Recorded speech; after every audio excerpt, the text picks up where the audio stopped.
Manok ng bayan, choose to go, go, kilas, go! Manok ng bayan, choose to go, go, kilas, go! Manok ng bayan, choose to go, go, kilas, go! Manok ng bayan, choose to go, go, kilas, go! Choose to go, go, kilas, go, kilas, go! Choose to go, go, kilas, go, kilas, go!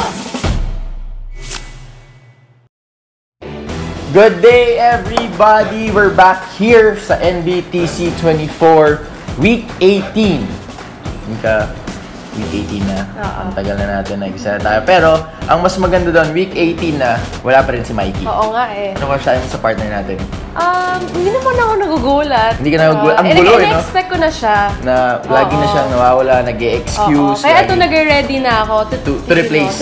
Ay, hindi naman to replace. Ayaw mo replace? Ako, papayag ako to replace. Kung pwede lang, kung pwede lang. But for now, we're here again. Week 18 na ng NBTC24. And we're also done sa Game 1 ng Finals. But before natin pag-usapan yan, long weekend. How was your long weekend, Mika? Syempre, it was a good time to, spend time with my family more. Since, pag walang break, I have to go to school, I have to stay in TAF. So, medyo malayo. Medyo malayo. Same goes for us na kayo, relax. Habang ako nag-shoot dito, di ba? So, okay lang naman. Okay naman yung long weekend ko. Magkakasama kami dito, actually, kami nila Anton. But masaya nga. So, let's go down to business with our guest. He's been a product of the NBTC program ever since. He's also from Hope Christian High School, and he plays sa Philippine Chinese Amateur Athletic Federation. Yun, tama ko, diba? Tama ko. Medyo tongue twister. Medyo mahaba yung ligang yun. So, bring on our guest, Mika. So, without further ado, let's welcome our guest for today, Mr. Harvey Pagsanjan. Yes!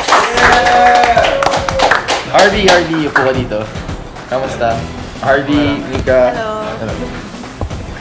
Kamusta, Harbs? Long time no see. How was the league? Okay naman. Tapos na. So, ano naman feeling to win a championship? Masarap sa feeling kasi after 6 years nga, ngayon lang kami ng champion doon. And thankfully kasi last year ko, kaya ngayon kami ng champion. 6 years pala. So, medyo matagal-tagal din, di ba, na hindi pa rin siya champion ng Hope. And we all know how Hope is, yung program nyo, you develop marami ng players na talaga naging successful din in the collegiate ranks. But ikaw mismo, what are the things you look forward to, especially sabi mo graduate ka na, now you're seeing the NCAA finals, the UAAP, almost sa Final Four na. Ano yung nafe-feel mo na next year, doon ka na sa stage na yun? Para sa akin naman, gusto ko lang na pagkakit ko sa college, makapag-aral ako at the same time nakapaglaro ko ng basketball. And yun lang yung goal ko sana. That's good. Siyempre, Mika, di ba, bilang student athlete, importante yung education natin. Any colleges in mind? I'm sure marami kumukuha sa'yo, pero hindi ka pa nakakapag-decide. Meron akong makausap. So, for our viewers, mga fans ni Harvey, yan ang mga kailangan abangan. Tingin mo dapat dito siya mag-reveal, no? Yun yung weekly reveal natin kung kailan siya, kung saan siya magka-college. Kung saan siya magka-college. Hopefully saan. Hopefully saan. Hindi. Very exciting times for you. And with that, since ikaw yung pinakaunang guest namin dito from the FCAAF League, meron din tayong nabuong top 5 players without any order. Of course, nandyan ka that you're able to lead your team. Nandyan din si Rafael Go, si Kenji Canete, Rico Postanes, and si Alexander Brondial. Ikaw, Harvey, just for a quick rundown. Like, ano ba yung mga, how do those players play ba talaga? Ano yung mga positions nila? Sino yung pinakamahirap mong nakalaban? Start tayo kay Rafael Go. Si Rafael Go, alam naman natin, nagbatang gila siya. So, yung kumpiyansa niya pagpunta din sa federation mataas. So, yun. siguro nabuhat din niya yung Chankay dun sa para sa championship. Okay, let's go. Si Kenji naman. Si Kenji, penetrators ng Chankay, so parang isa din siya sa inaasahan. Okay, so very important din si Kenji sa Chankay Check. Ikaw, sino? Si Rico. Si Rico Postanes. Si Rico, teammate ko yan, isa din siya sa inaasahan sa team. Parang 1-2 punch ba yan? Yan. Parang senior din ba si Rico? Grade 11. Meron pa next year, so pwede niya pang i-defend yung crown for Hope. And lastly, si Alexander Brondiato. Siya yung main man ng Paco. Okay. Parang 4-3 yung laro niya eh. Okay. So, stretch 4-3, malaki din. Tangka din ba? Matangka din. So, yun ang mga players na dapat mga-abangan sa FCAF. And of course, hindi na sinabi yung pangalan niya, Mika. Alam na natin si Harvey Pagsanjan. Pag NBTC Nationals, 30 points per game ang average nitong batang to. Kaya, isa sa mga bright stars ng programa ng Hope that will enter college very, very soon. And with that, Mika, si Safi. Punta tayo sa Safi, Cebuana ka. And baka magtaka yung mga viewers natin, parang medyo bago yung format natin for this week. Anong masasabi mo din? Kasaya ba ulit? Hindi naman. Para maintindihan ko na. Baka nahirapan na yung mga viewers. So, if you're wondering kung bakit wala kaming weekly recap for this week, it's because we're still finalizing the list for the top 24 for the NCAA. Finals na din. And I believe Monday ng NCAA finals. But we go to the CESAFI first. And we have our CESAFI Selection Committee Head, Mr. Jonas Panerio. And hope you guys watch this video. Hi! Kiefer and Mikey, thank you for having me here today. It's been a real blast covering the CESAFI for the NBTC and Chicks to Go. So let's get started with your questions. Well, Joshua Hierro is by far head and shoulders up, just the best player we have here in the South. And with regards to what he can do to make an immediate impact at the collegiate level, I think he still needs to develop a solid perimeter game, maybe tighten up his handles.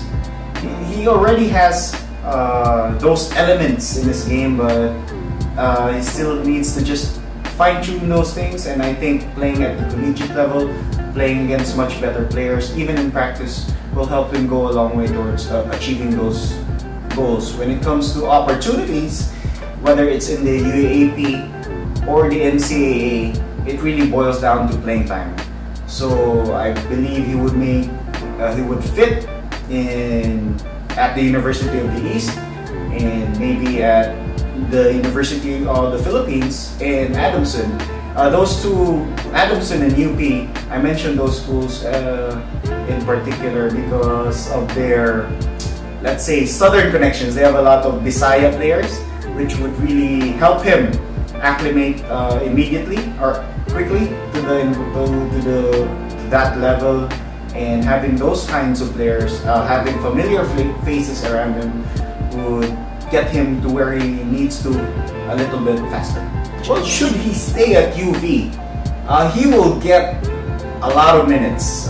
Ray Suerte, the reigning MVP, will no longer be around, and so will Totok Sigumpan, their team captain, and both of those guys play the two guard positions, and that is something that Hierro, in my opinion, would be best suited for. In the high school level, he's actually a 4 or a 3, but he's 6'2", he's very athletic, and he would make a very good wingman. And if he stays at UV, like I mentioned before, he needs to tighten up his handle, develop a more consistent perimeter shot, and those are the staples of becoming very good two-guard at the collegiate level. With all due respect to the University of Cebu, had Bern Lorente played, and we are talking about the reigning MVP of the CESAFI High School Division, I believe that the Baby Lancers would have won it all.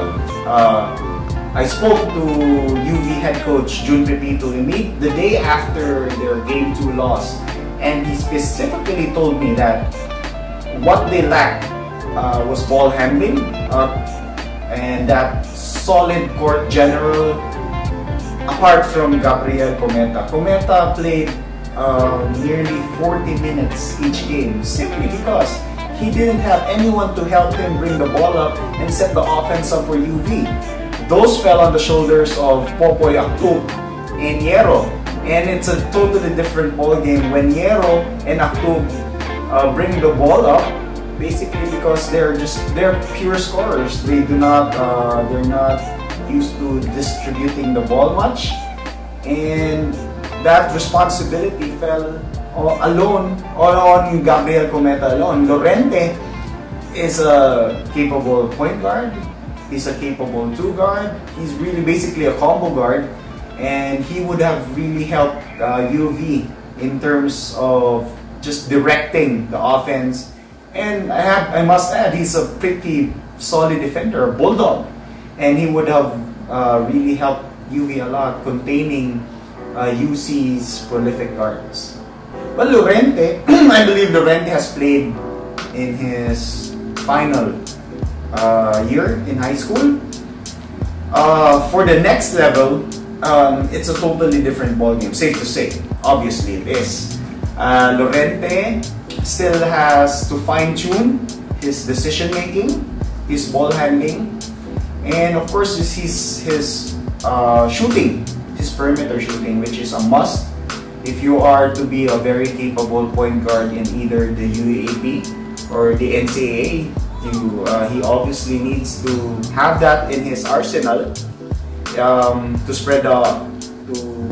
space out the offense, rather, whatever team he will land on. But mind you, he already has the skills needed to be a very good player at that level. He just needs the experience and the playing time. Oh, Ranido, he just exuded confidence in that final series, and during the elimination round he was already playing well, but UC does it by committee. They have a lot of guards, and they have a lot of capable players, and head coach Joe Versomonte did really well in alternating them, switching them up periodically, whether it's in 2-minute stretches or 5-minute stretches. But Ranido, when he got onto the floor at this stage, he just exuded confidence.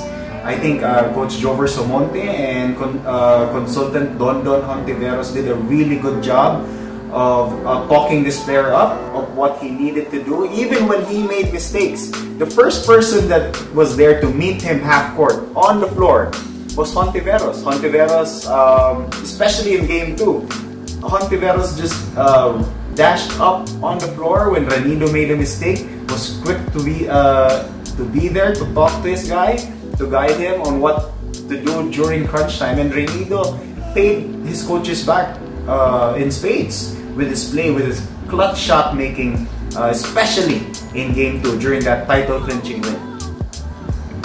Oh, without a doubt, it was Joshua Yero. You need to look out for this guy, Kiefer and Mikey. He's the complete package. He has the athleticism. He has he's well built. His physique is ready-made for the collegiate level. You can't push this guy around a lot. But like I said, there are things that he can still do to improve on. Like I mentioned, his handles, his ball handling, his passing, and most of all, his perimeter shooting, so that he can give his defenders different looks at different times. And I also must mention, of course, from UV, Gabriel Cometa, and this high flyer, Popoy Aktub. He competed in the Sisapi Slam Dunk competition as a high schooler and actually won it, defeating the defending champion Miguel Gastador. He's a really high leaper. he's really raw though. He has the offensive skills, but there are a lot of things that he still needs to work on. But if at the collegiate level, if handled by the right coaches, by the right personnel, he's primed for the next level. From different schools, from Ateneo de Cebu, there was Coco Tuadles, who shot 9 3-pointers, a league record in a single ball game during the last game of the elimination round. From the University of Southern Philippines Foundation, there was Rohan Montemayor, really capable 4 and 3, and there was this combo guard Neon Chavez, and from the University of Cebu, like I said, they did it by committee. And they had a lot of great players, just to mention a few: Justin Mondares, John Ranido, Justin Pacania, and the list goes on. There are a lot of talent here down south, and just watch out for them in the months to come, the years to come. Well, I hate to sound like a broken record here, but it's gotta be Joshua Yero and Popoy Akto, mainly because of 2 things. They already have the athleticism, and these things are God-given. These are things that sometimes you can't work on to develop. They have it in spades. They can jump out of the gym, they're fast, they're agile, and like I mentioned before, given the right coaching, given the right players, given the opportunity to play under the bright lights of the UAAP or the NCAA, they can flourish. It all boils down to opportunities and guidance, the right guidance. So that was our CESAFI Selection Committee Head, Mr. Jonas Panerio. And with that, since tapos na CESAFI, natapos na din ang listahan natin ng our top 24 players for our NBTC24 CESAFI edition. Start us off, Mika. So for the 24th, we have Matthew Prince Carin, 23, Andre Gabutero, 22, Matthew Flores, 21, L.A. Casimilio, 20, Michael Futamora, 19, Bernal Almacin, 18, Clint Octaviano, 17, Jasper Pacana, 16, Joshua Canoy, 15, Shane Tagaton, 14, Neon Chavez, 13, Keith Ko, and for 12, we got Matthew Paras. And for number 11, we have James Inshaw from UC. Number 10, Isaiah Blanco Ontiveros, the son of the PBA superstar, PBA All-Star Don Ontiveros. Number 9, Vern Lorente. Number 8, Justin Mondares from UC. Number 7, Coco Tuadles from Ateneo de Cebu. Number 6, Rojan Montemayor from the University of Southern Foundation. Number 5, Kendrick Abarquez from the University of San Jose Recoletos. Number 4, John Ranido from UC.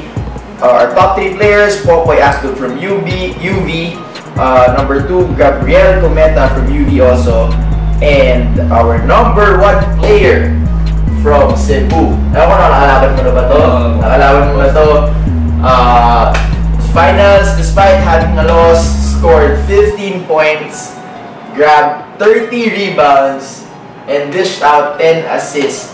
Parang ang hirap naman matalo pag yung stats mo, di ba? Parang hindi ka panipaniwala. Our number 1 high school player from CESAFI, Joshua Yero. Clap, clap, slow clap. And from what we've heard, si Joshua Yero, para din siyang Calvin Abueva maglaro, yung talagang energizer. Diba? Anong sabi mo sa game niya since nakalaban mo na siya? Si Joshua, athletic, sobrang lakas tumalon. Tapos yun niya, parang Abueva, sipag yun.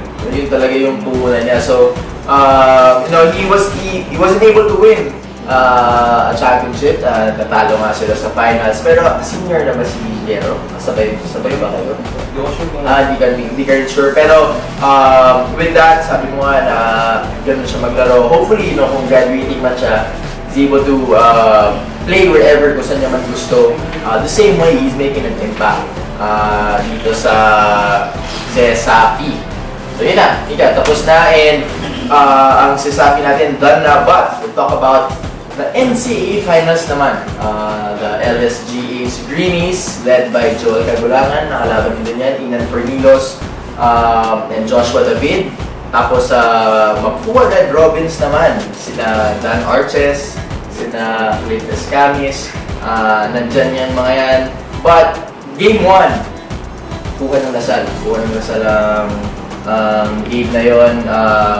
Inan Fornilos, Joel Cagulangan leading the way for the Greenies, diba? Kaya, natalo Game 1, tingin mo ano bang dapat gawin ng mga taga-Mapua?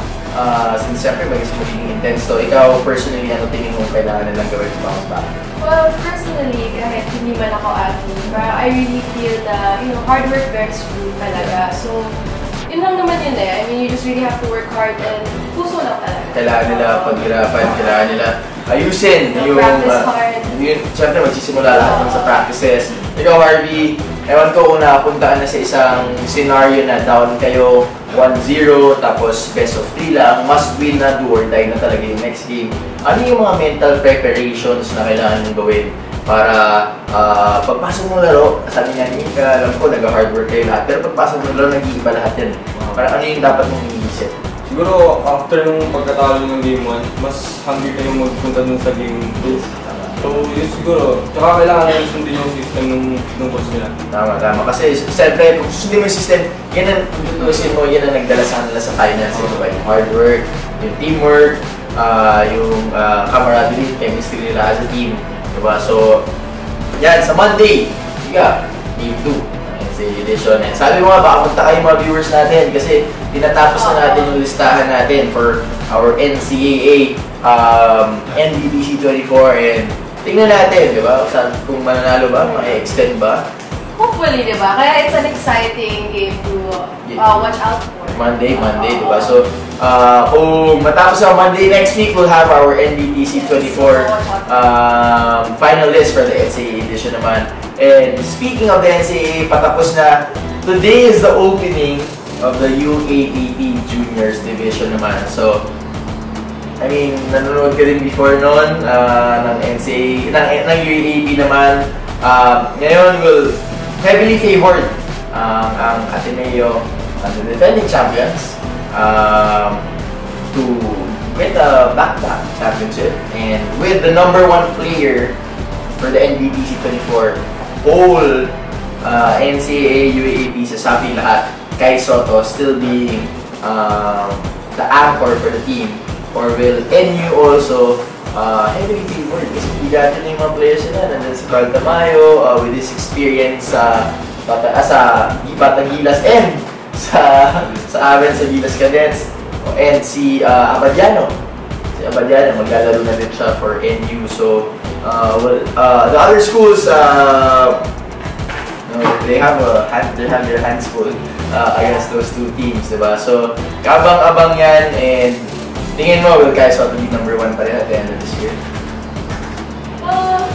Siguro. Yeah, Hindi na natin, diba? Siguro, pero mahirapan kasi may card na mahal yun. Diba? Oo, syempre. Nakalaban mo din ba si Carl before? Oo, galing siya dyan sa league niyo before, and we all know how Carl Tamayo plays. Nakita natin siya sa Gilas Cadets and during the Pinoy Summer League, kung ano yung nadadala niya despite his young age, nadadala niya sa team. So, abang talaga yan.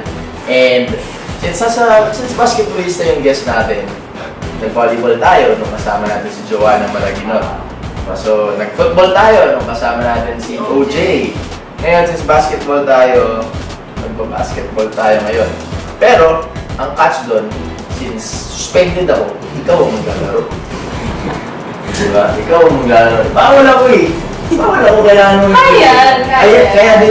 Kaya din nag si Mikey. Kasi so, sinadya na ito para ako? Oo, kasi alam mo bakit? Kasi alam ko free throw contest ang gagawin niyo. Kaya nag-absent si Mikey. Free throw contest. Hindi naman nakakashoot ng free throw yun. Mikey. Kasi kwento ko sa short kwento lang. Magkalaban niya. Ano ko na to? Chance ko na to eh. Since wala siya, walang po kontra sa akin. Diba? May game kami, kalaban namin UP. Na-foul ako, lamang kami 1 point. Na-foul ako. Namintis ko 2 free throw with 8 seconds to go. 8 seconds na natin. wala na UP. Ano ba yan? Magpapatalo pa ako. Sabi ko ganyan sa sarili ko. So, dumidepensa ako ngayon. Na-foul ngayon doon si Mikey Reyes. 0.3 yung natira, o 0.1 yung natira, ganyan. Point something na lang yung natira. So, nung unang free throw na, guys, kung pwede ko na ipakita sa inyo na si free throw siya, ganito siya mag-free throw. Unang free throw na, sabi ng paa niya eh. Sabi ng paa ni Mikey, ganito. Diba free throw ka, ganito. Nakita ko na si Mikey, alam ko lang bumingin. Tapos alam mo bakit? Kasi sabi niya ganito. Gumagano na yung paa ni Mikey, guys. So eventually, Mikey wins 2 free throws in the game. That's why hindi siya pumunta ngayon. Ayun, simula pa nung time na yun, alam niya nang pinag-ahandaan niya na itong game na to. So Mikey, yan ang nakakuha mo pag nag-absent ka sa meeting natin. So never, lalabas tayo ngayon to play and see kung mga turo ni Sean nagagawa mo.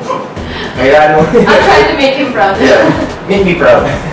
So lalabas tayo ngayon, we'll go to the court. Saan tayo last time? Sa Coron ba? Nasa ano tayo? Siargao tayo. Tama. Coron yung kay OJ. Oo. Siargao. Siargao yung kay Joe. Palisin tayo ngayon. Sige. Oo, sa Palisin tayo ngayon. Members only. Members only. Private jet, ganyan, diba? So, tara! So, nandito na kami ngayon ni Harvey sa basketball court ng... Oo, so syempre, ang init, diba? Init, pero we're balancing. Anyway, so our game for today is actually a free throw challenge. So, para fair naman, ikaw mag-shoot ka sa 3-point line. Tapos ako naman sa free throw line para hindi naman ako masyadong kawawa, diba? Anyway, so the first to reach 3 points wins the game. Tapos kung hindi, wala. Sorry. So, bato-bato picks na lang tayo. Okay. Ito, bato, picks. Okay, ikaw na.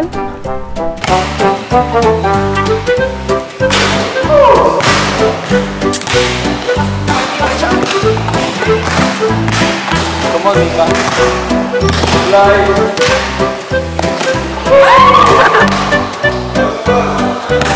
We did it!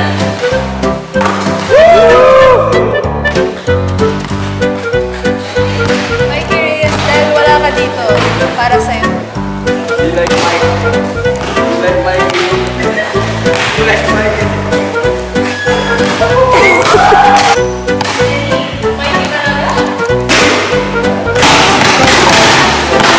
Pwede mo pa special mention. This is for you.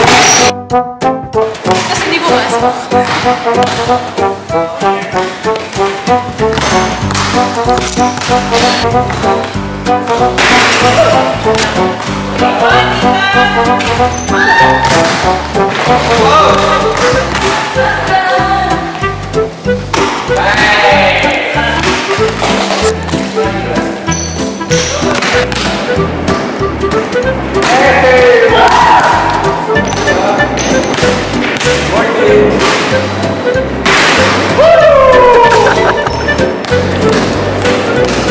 Last time.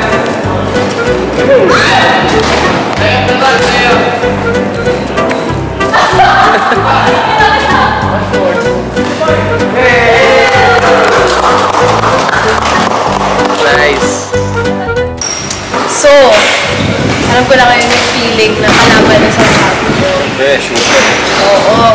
And for Mikey Reyes, just saying, di rin gumana for me yung ganun. So, patas lang tayo. Dahil wala ka dito. Anyway, so that was a good game and marami akong natutunan from Harvey. Especially layup. Yun na yung favorite ko ngayon na ginagawa. And so, let's go back to the studio with Keith. Oy! May future ka. Tingin ka may future ka. Di ba? Tingin mo may future siya. Nagawa niya naman Hindi yung naman like sobrang alam mo yun. Hindi. Feeling ko yung Feeling ko medyo... pangligang kaya ko labas. naman. Oo. Pampanalay. Feeling ko pangligang labas yung galing mo eh. I tried. You tried it. I tried my best, but I guess. It wasn't good. Galing. But I'll get there. Singer. Alam mo yun, hard work bears fruit nga, Yeah. diba? Magsushooting siya, magsushooting. Magsushooting na ito palagi para pagdating ni Mikey, mas magaling ka na mag-free throw kay Mikey. Hindi ako gagano-gano-ganon. Wala nang ganun. Wala akong shaky legs. Wala. Stanky leg. No, I mean, that was a fun game, RV. We all know na Hindi ka basketball player ka talaga, but sobrang proud ako sa'yo. Thank you. Hindi ka lang songer, basketball player ka ba? Marami kang talent. Marami matututunan din. Bigyan niyo nga jacket to. Actually. Pero Harv, meron kaming actually before our favorite segment, kailangan muna mapanood ng mga viewers natin yung highlights ng Game 1 ng NCAA Division. So, here is our weekly recap. The NCAA Juniors Finals. This is what we've been waiting for. We got the CSB Greenies going up against the Mapua Red Robins. Let's go. First play courtesy of CSB, the big fella. Get it in the paint, getting busy early. 2-0 start. Mapua's turn. As you can see, it's close early on. Size up, tween, cross. Easy money. That's a bucket.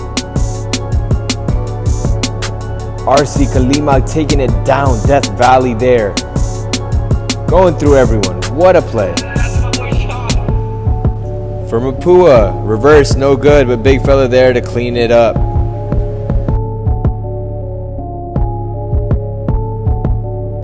On to the fourth we go. CSB trying to pull away. Easy up with the left. Now that's what you call an elite bucket. But the Red Robins say no, there's still time. Baseline drive, reverse. Let's get back.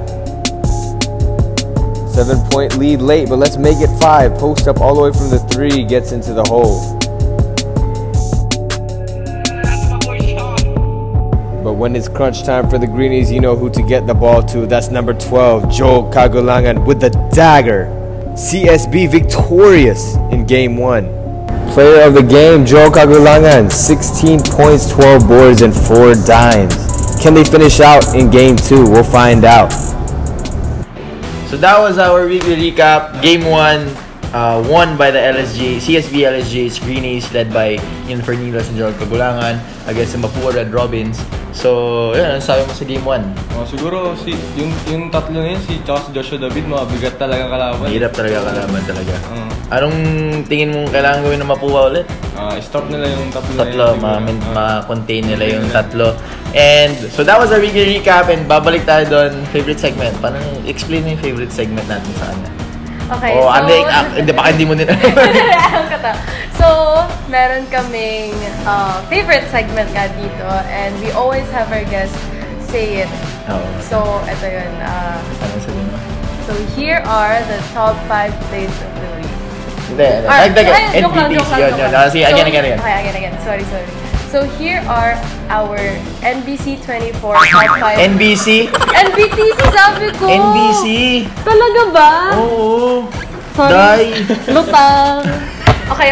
Game. Last one. Take 3. Game. So, here are... Here are our NBTC24 top 5 plays of the week.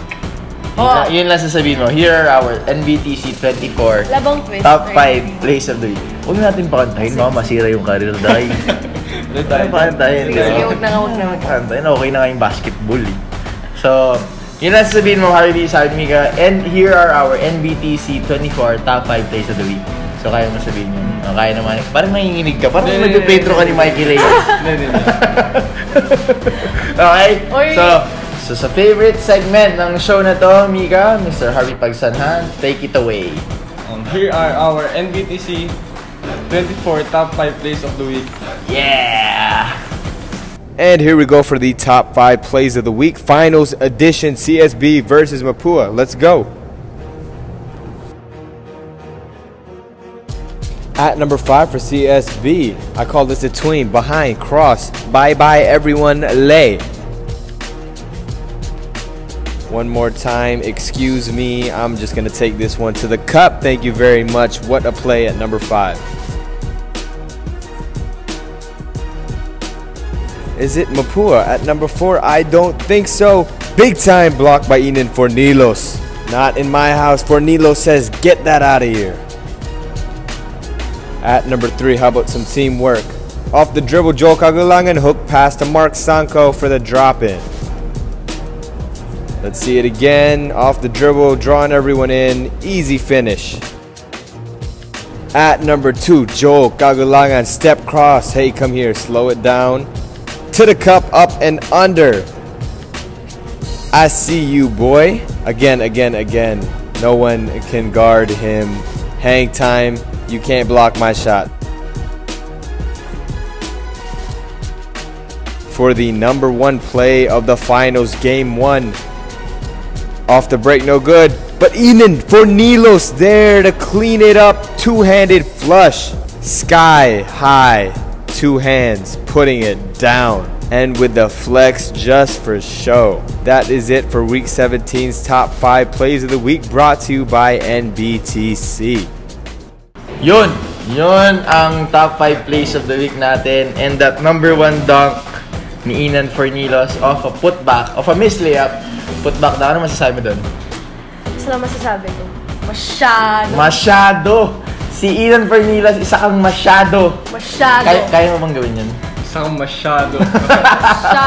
Yan ang mga ano natin, mga top 5 plays of the week natin for our NCAA edition. And hopefully, tingnan natin next week kung yun na ba ang huling top 5 plays of the week natin for our NCAA edition. Kasi kung matatapos na ba ng CSB LSGH ang finals against the Mapua Red Robins, or will the Mapua Red Robins force a rubber match for the NCAA Juniors Championship? Harvey, maraming salamat for being our guest here. Sana nag-enjoy ka. Good luck sa future career mo or saan ka man magka-college.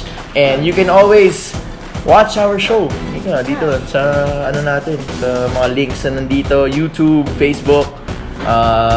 Lagi nyo lang subaybayan ng NBTC24. We would like to thank Chooks to Go, Nok ng Bayan, for our shirt, Boss Malmac and Boss Rol Mascarinhas, and of course, Team Rebel Sports. Yan, for our gear. And a special shout out to a very close member of the NBTC family. Happy birthday, Mr. Rick Olivares. Happy birthday, sir. Thank you for always giving us the support, the information that we need. And of course, aming master na nagse-celebrate din ng birthday niya ngayon, Mr. Luigi Altamirano. Happy birthday, Luigi! Happy birthday! Sobrang proud ko sa'yo, bro. Sobrang proud ko sa'yo. Finally! Basta proud lang ako sa'yo. So that was our show, week number 18, Mika. Tapos na tayo. This has been Kiefer Avena, Mika Watanabe, Harvey Pagsanjan. and this has been NBTC24, week 18. Peace!